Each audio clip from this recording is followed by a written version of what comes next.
गायत्री महामंत्र एक बार मेरे साथ दोहराओ। ओम भूर्भुवः स्वः तत्सवितुर्वरेण्यं भर्गो देवस्य धीमहि धियो यो नः प्रचोदयात्। ज्ञानेंद्रियों के आधार पर व्यक्ति जिस सुख दुख को अनुभव करता है और हमारी अंतर चेतना उसको महसूस करती है, वस्तुतः उसी को मन कहते हैं। अगर इस मन को और भी स्पष्ट करना हो तो आप स्पष्ट करने के लिए जो विविध अनुभूतियां हैं, उन अनुभूतियों के आधार पर बनी हुई जो मानवीय चेतना है उसी को मन कह सकते हैं। ये एक ऐसी स्मृति है जब इसके साथ में बुद्धि का समावेश हो जाता है तो उससे मन जितनी भी योजनाएं बनाता है, बुद्धि की शक्ति उसके अंदर प्रवाहित हो जाने के कारण वो एक सक्रियता अपने आप में पैदा कर लेती है। जितनी अनुभूतियों को वो एकत्रित करता है, उन अनुभूतियों के आधार पर उसमें ये क्षमताएं पैदा हो जाती हैं कि वो अपने निर्णय कर सके और निर्माण पर रख सके। नियंत्रण रखने के साथ साथ उसकी प्रगति का भी वो देखरेख कर सके। अपने विविध पक्षों को प्रभावित करके वो अपने लिए अपना रास्ता बना सके। इसलिए मन को इस दुनिया में उत्थान और पतन का कारण माना गया है। उत्थान करता है तो मित्र होता है और पतन करता है तो शत्रु कहलाता है। अभी जैसा मैं कह रहा था, ये मन ही है जो अपने लिए सुविधाओं को जुटाता है पर दूसरों के लिए संकट भी पैदा कर देता है। जब ये दूसरों के लिए संकट, मैं अभी समझा रहा था, दूसरों के लिए जब ये संकट पैदा करता है सो समाज में, वातावरण में उत्पन्न होने लग जाता है। इसकी अपनी वृत्तियां वैसी बन जाती हैं और वैसी ही वृत्तियां बन जाने के कारण ये उसी आदतों में अपनी चेतना को और ढालने के कारण, जो कि ये प्रकृति के विपरीत चला जाता है, आत्मा को असंतोष, उद्विग्नता, रोग, कष्ट, तरह तरह की महामारियां, दुर्घटनाएं, वो सब पैदा होने लग जाती है। वरना अगर ऐसा नहीं होता, ये छूट होती, तो फिर तो मन सबके अपनी मन मर्जी करते हुए चले जाते और इस दुनिया में लूट खसोट हो जाती। परंतु इसको नियंत्रित करने वाली एक सत्ता एक समय तक उसको साथ में सुधारने का प्रयास भी करती है। जितने विघ्न पैदा करती है, उन विघ्नों का कोई और मतलब नहीं होता है। चेतना के सामने संकट पैदा करके उस क्षेत्र में उसकी गति को रोकना ही चेतना का मूल उद्देश्य चेतना का यही होता है। वो पग पग पर असफल तिरस्कृत होने लग जाते हैं और ऐसी विषम परिस्थितियों में उसको धकेल देती है, जिससे मन यदि शुद्ध कहा जा सके तो उसमें कुछ अतियुक्ति नहीं होगी। मन के जो पक्ष हैं, जो मन की भौतिक संरचना है, उसका जो चेतनात्मक स्वरूप है वो 3 भागों में बांटा गया है। पहला भावनात्मक, दूसरा क्रियात्मक और तीसरा ज्ञानात्मक। हर काम में इसमें एक बाहुल्य रहता है और उसका समुचित समन्वय हर काम के अंदर, जितने भी काम आप करते हैं उसका एक समन्वय हर काम के अंदर रहता है। कई बार ऐसा लगता है कि बेतुका कार्य है, पर उस कार्य का परिणाम ये भी पता लगता है नहीं निकलेगा। उसका भी पूर्ण ज्ञान, संतुलित ज्ञान वो उस जीव चेतना को करा देता है और उसका हल निकाल करके लेकर के आता है।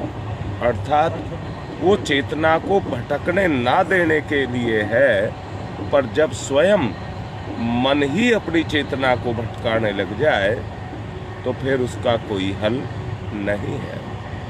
पहला बिंदु जो भावनात्मक बताया गया है, भावना का आवेश मनुष्य को विक्षिप्त जैसी स्थिति के अंदर ले जा करके पटक देता है, जिसको मानसिक रोग भी आप कह सकते हैं। यहाँ मैं फिर से कहूँगा, आज हर आदमी इस मानसिक रोग से ग्रसित है। बहुत अच्छे से समझ लेना।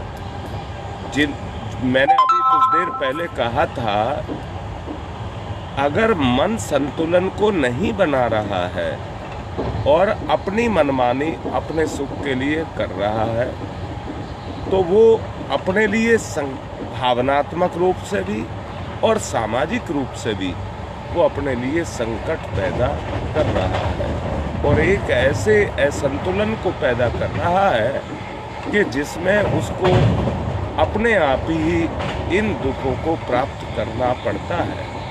अब क्या किया जाए? जो इसका भावनात्मक पक्ष है, यदि प्रेम और श्रद्धा व्यक्ति के अंदर हो, पैदा होनी शुरू हो जाए, तो वहीं से भावनाओं का रंग उसके ऊपर चढ़ता जाता है और बिना समझे परखे आगे पीछे की बातें सोचे अपने प्रेमी या अपने श्रद्धास्पद पर सब कुछ न्योछावर करने का आवेश इसके ऊपर छाया रहता है। यदि प्रेम का श्रद्धास्पद उपयुक्त हुआ तो ठीक, अन्यथा उस आवेश से खतरा ही खतरा पैदा हो जाता है। भोली भाली लड़कियों को कितने ही दुराचारी इसी प्रेम जाल में फंसा लेते हैं। ठीक इसी तरह से भावनात्मक अंधकार जब व्यक्ति के ऊपर छा जाता है तो उसके कारण उसके अंदर अश्रद्धा पैदा हो जाती है और उस चंगुल में वो फंस जाता है।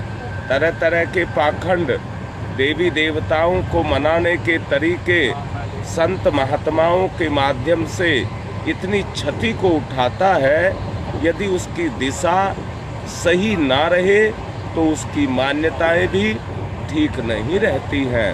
वो दूसरों के बहकावे में बहुत जल्दी आता रहता है। वो भावनाशील नहीं, अंधश्रद्धा उसके अंदर काम करने लग जाती है और वो तरह तरह के रूढ़ियों और पाखंडों के अंदर जाकर के फंसता चला जाता है। उसकी दिशा में, जीवन की जो दिशा धारा है, उसमें कोई विवेक नहीं रह जाता। उसके द्वारा जो पूर्व में उठाई गई अपनी जिम्मेदारियां हैं, उन जिम्मेदारियों को ठीक से निर्वाह ना करने के कारण वो दूसरों का बहुत बड़ा हित साधन करता दिखता है, परंतु वास्तव में ना वो किसी का हित साधन कर पाता है और ना अपना ही हित साधन कर पाता है। अनियंत्रित भावनाएं कुमार्गामी हो जाती हैं और पूरी विपत्ति बनकर ही आदमी के सामने आकर के खड़ी होती हैं। ऐसे व्यक्ति कामांध हो जाते हैं और पीछे पछताते रहते हैं। पेशेवर हत्यारों की बात छोड़ दें तो सामान्य हत्याएं या आत्महत्याएं ये क्रोध के वशीभूत होकर के ही होती हैं, अपने आप नहीं होती हैं। उस समय व्यक्ति का विवेक पूर्णतया नष्ट हो जाता है और आवेश इस कदर मस्तिष्क पर छा जाता है कि उसका परिणाम औचित्य का विचार कर सकने की गुंजाइश व्यक्ति के अंदर नहीं रह जाती है। कारण आवेशग्रस्त व्यक्ति हत्या या आत्महत्या इसी कारण से कर बैठता है। पीछे जब वो उसका बुखार, जो मानसिक बुखार है, वो उतरता है तो दूसरों की तरह स्वयं अपने आप को धिक्कारते हुए और पछताते हुए पाया जाता है। भावनाओं का स्तर अगर परिष्कृत हो जाए तो व्यक्ति संत, सज्जन, दयालु, परोपकारी, सहृदय, उदार जैसी सत्प्रवृत्तियाँ उसके अंदर पैदा हो जाएंगी और व्यक्ति का जीवन देवोपम बनता हुआ चला जाएगा। मैं एक भेद को स्पष्ट कर देना चाहता हूँ और भेद ये स्पष्ट कर देना चाहता हूँ कि व्यक्ति जिन रूढ़ियों, पाखंडों के अंदर फंसा हुआ रहता है उसको उस समय पर ये ज्ञान नहीं कि वो अपने आप को ही सही मानता है और सत्य को नहीं पहचान पाता है। उन्हीं प्रवृत्तियों में वो अपने जीवन को जीता हुआ अपने जीवन को नरक तुल्य बनाता चला जाता है। परंतु इसके विपरीत अगर उसमें सज्जनता, दयालुता जैसे गुण अगर उसके अंदर पैदा होते हैं तो अपने आचरण से वो दूसरों को संतुष्ट करता हुआ चला जाता है, परंतु अपने लिए भी उस संतुष्टि को और जीवन के वास्तविक मार्ग को प्राप्त करता हुआ चला जाता है। भावनाओं का संतुलन आवेश से मुक्त होकर के सत्प्रवृत्ति अपने अंदर पैदा करता रहता है और सच्चे अर्थों में यही मन का सदुपयोग कहलाता है। जो इसे कर सकते वो मनस्वी कहलाते हैं और उस मनोबल के कारण अपने और दूसरों का भारी हित साधन। मन चेतना की क्रिया पक्ष भी कम महत्वपूर्ण नहीं है। शरीर के द्वारा, मस्तिष्क के द्वारा जो कुछ भी किया जाता है उसी के फलस्वरूप भली और बुरी उपलब्धियां सामने आकर के खड़ी होती हैं। उनके परिणाम फल फूलते रहते हैं और उन पौधों के बीच में कर्म अवसर बन करके भले बुरे परिणामों को लेकर के हमारे लिए पैदा होते रहते हैं। कारणों को जो समझ जाता है उसमें बहुत थोड़ी सच्चाई है। वास्तविकता तो ये है कि अपनी ही खामियों में, अपनी ही परिस्थितियों में व्यक्ति खुद को ही उन प्रतिकूल परिस्थितियों में ले जा करके डालता है। काम को पूरे मन से ना करके उसे खराब करते हैं और उस खराब करने के कारण जो उसके परिणाम पैदा होते हैं वो हमारे लिए पश्चाताप पैदा करते हैं। मैं कल भी आपको समझा रहा था, टाल मटोल लापरवाही की बात, व्यक्ति के जीवन में ये लापरवाही टाल मटोल यहीं से शुरू होती है और यहीं से तरह तरह के मनोरोग व्यक्ति को लगते हुए चले जाते हैं। क्रिया त्रुटि पूर्ण उसको नहीं बनने देती है और तत्काल एक काम पूरा करने के बजाय दूसरे काम में उलझता हुआ चला जाता है और व्यक्ति की स्थिति इसके कारण ऐसी बन जाती है कि व्यक्ति एक डाली से दूसरी डाली पर जिस तरह से बंदर उछलता कुदकता रहता है, वैसी ही अंतर मन दशा आदमी की बनकर के खड़ी जाती है।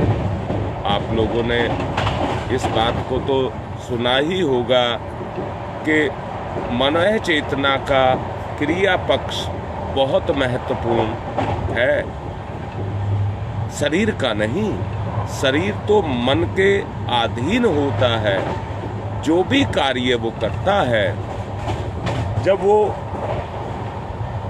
अपनी स्वेच्छा से हावी हो जाता है, उस जो बुद्धि की जितनी सलाहें होती हैं उन सलाहों को वो नहीं मानता है, अपनी जिद चलाने लग जाता है और अपनी जिद चलाने के कारण वो अपने आप को उस नरक में गिराता हुआ चला जाता है। ये स्थिति उसकी पैदा हो जाती है। क्रिया पक्ष चाहता है कि उसके साथ पूरा मनोयोग जुड़ा रहे, जो किया जाए वो पूरी दिलचस्पी के साथ किया जाए, उसके लिए समग्र कुशलता का उसमें समावेश जुड़ा रहे। ऐसे काम, ऐसे शानदार काम होते चले जाएं जिससे अपना मन प्रसन्न रहे और दूसरों को की दृष्टि में उसका मूल्य अधिक ऊंचा रहे। कर्तव्य के आधार पर व्यक्तित्व का मूल्य बढ़ता हुआ चला जाए। ये हर कोई अपने आप में चाहता है, परंतु अपनी मानसिक कमजोरी के कारण वो उस कार्य को या अपने मन को नियंत्रित ना रख पाने के कारण वो उस स्तर पर उस स्तर पर अपने आप को गिरा हुआ रहता है। सोच करके देखो तो भला उसका कैसे हो सकता है। अगर हम भला करना चाहते हैं तो हर काम को करने से पहले अपनी आदत में समाई हुई उन बुराइयों को हमें देखना होगा, उनका अवलोकन करना होगा और जो कमियां हैं, जो खामियां हैं, उनको निकालना होगा। यही हमारे जीवन का परिष्कार है, जो केवल एक ही स्तर पर हो सकता है, भावना के स्तर पर। भावना से जो अगली कड़ी पैदा होती है उसको संवेदना कहते हैं। जब मन किसी के लिए कर्कश हो जाता है और दुखदाई हो जाता है तो दुखदाई हो जाने के कारण वो संवेदना पैदा अगर उसमें होती चली जाए तो संवेदनाओं के पैदा हो जाने के कारण व्यक्ति दूसरों को दुख देना बंद कर देता है और यहीं से उसकी आदत में सुधार आना शुरू हो जाता है। सफलता का परिणाम यहीं से व्यक्ति को मिलना शुरू होता है, जब भावना के साथ संवेदना पैदा हो जाती है तो उसका स्तर ऊंचा उठता हुआ चला जाता है। अच्छी आदतें डालने में देर लगती है और बुरी आदतें डालने में देर नहीं लगती, इसलिए उसे पूरे समझदारी के साथ में काम को लेना पड़ता है, आत्मनियंत्रण अपने ऊपर रखना पड़ता है। अपने स्वभाव में समाई हुई हमारी कमियां मौका तलाश करती रहती हैं और जैसे ही उनको अवसर मिलता है वो अपने उस प्रभाव को जो उनकी आदतों में समाविष्ट है उसको बुरी तरह से, मैं अभी आपसे कह रहा था, आदमी अगर आलसी है, उसके स्वभाव में अगर आलस्य आ गया है, तो आलस्य के आ जाने के कारण वो अपने जीवन का कितना बड़ा भाग जो समय के रूप में है उसको बर्बाद करता हुआ चला जाता है। और बर्बाद करता हुआ, देखिए, सबसे कीमती अगर व्यक्ति के पास है तो अवसर है। एक तरफ वो समय को बर्बाद करता है और दूसरी तरफ जो अवसर का लाभ उसको उठाना था उसको भी छोड़ता हुआ चला जाता है। इससे क्या होता है, उसका जीवन बर्बाद होता हुआ चला जाता है। अच्छी आदतें डालने के लिए व्यक्ति को अपने ऊपर से उभरने वाले उन प्रमादों को, मतलब कमजोरियों को, कामचोरियों को, बेकारियों को अपने ऊपर परिपक्व नहीं होने देना चाहिए। उसके लिए व्यक्ति को अपनी चेतना को सजग बना करके रखना पड़ेगा। चेतना जैसे जैसे सजग बनती चली जाएगी वैसे ही वैसे उसके अंदर निखार आता हुआ चला जाएगा। अगर हम अपने व्यक्तित्व को निखारना चाहते हैं और अपने जीवन को उत्कृष्ट करना चाहते हैं, वैसे आदमी के जीवन का लक्ष्य और उद्देश्य यही है कि जन्म जन्मांतरों के जो संस्कार उसके अंदर जड़ जमाई बैठे रहते हैं उसे किसी तरह से दूर करना। आप लोगों ने देखा होगा, हर संप्रदाय की अपनी अपनी कुछ मान्यताएं होती हैं और कुछ मान्यताएं सार्वभौम होती हैं। जो अपने अपने धर्म की मान्यताएं होती हैं वो व्यक्ति के स्वभाव के अंदर वैसे ही गुणों का समावेश कर देते हैं।